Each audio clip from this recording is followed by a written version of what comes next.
The Galactic Council had debated for 7 rotations before reaching their decision. Earth's humans had proven too unpredictable, too dangerous to ignore. Their expansion into nearby systems had been marked by an alarming pattern of turning certain defeat into impossible victory, through sheer audacity and what they called improvisation. "We cannot allow this species to continue unchecked," declared High Counselor Zethmar, his crystalline form pulsing with agitated light.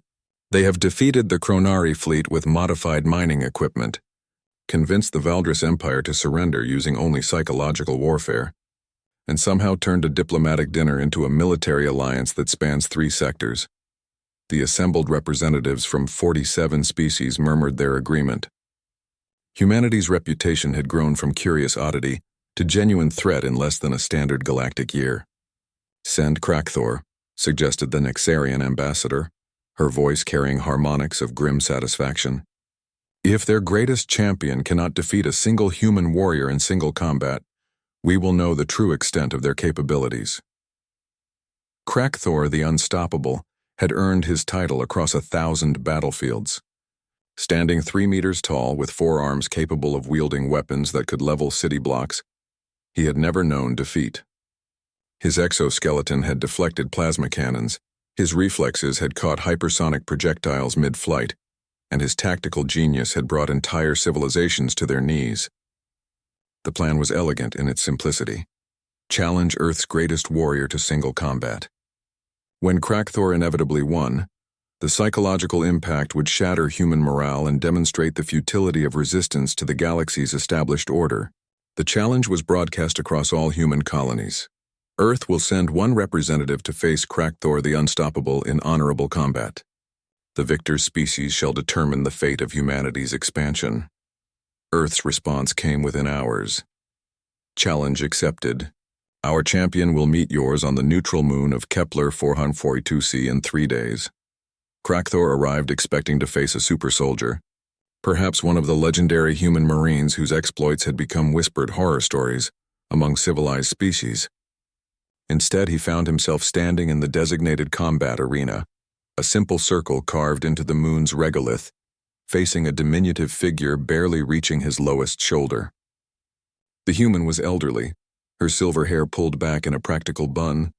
She wore a simple floral dress that seemed absurdly out of place on the airless moon, protected only by a basic environmental suit. In her weathered hands, she clutched what appeared to be a primitive cleaning implement, a bundle of stiff fibers attached to a wooden handle. "I am Krakthor the Unstoppable," he announced, his voice carrying across the communication channels. "Where is your warrior, human?" The elderly woman looked up at him with eyes that held the patience of someone who had raised 6 children and buried a husband. "I'm Margaret O'Sullivan," she said simply. "And you, young man, are about to learn some manners." Krakthor's confusion turned to outrage. Was this some elaborate insult? Had humanity sent this frail creature to mock him? He activated his combat systems, servo motors whining as his 4 arms deployed weapons that hummed with lethal energy.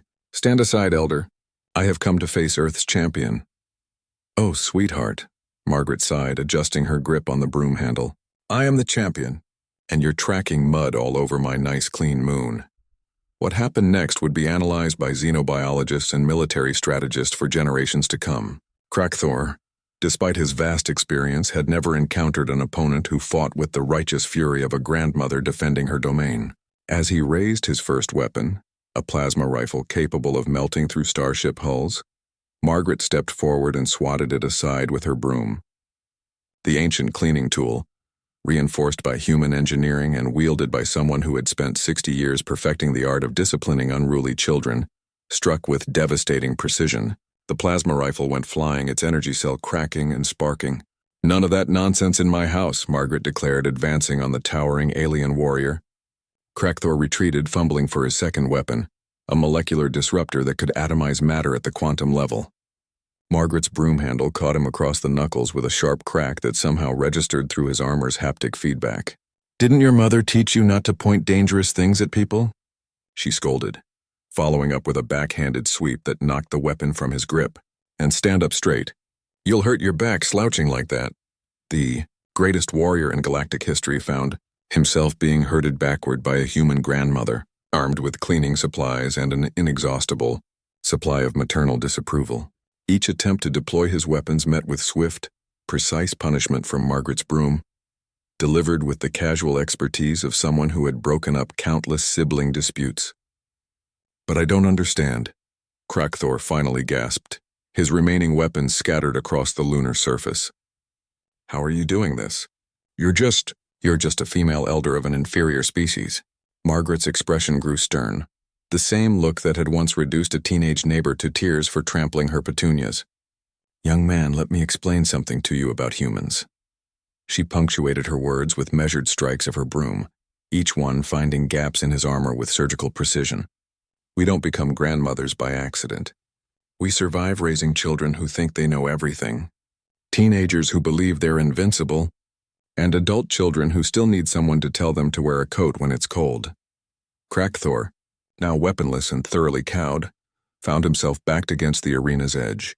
"We've dealt with tantrums from creatures far more stubborn than you," Margaret continued, her broom now pointed at his chest like a sword.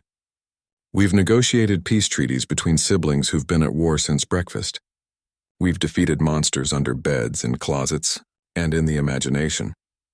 She leaned forward, and despite the environmental suit, Krakthor could somehow sense the gentle but implacable authority that had guided generations of O'Sullivans through life's challenges.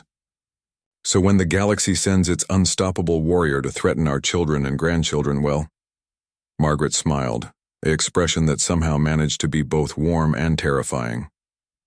"Let's just say we've handled worse on a Tuesday morning before our first cup of coffee." Krakthor, for the first time in his legendary career, surrendered. The galaxy learned that day that humanity's greatest strength wasn't their technology, their tactics, or even their stubborn refusal to acknowledge impossible odds. It was the accumulated wisdom and protective fury of those who had spent lifetimes nurturing and defending the ones they loved. Margaret O'Sullivan returned to Earth a hero, though she insisted she'd only done what any grandmother would do when faced with a rude young man who needed to learn some respect. The Galactic Council voted unanimously to grant humanity full expansion rights, with a formal apology for the inconvenience. They also established a new protocol: never under any circumstances threaten a species' children while their grandmothers are still alive.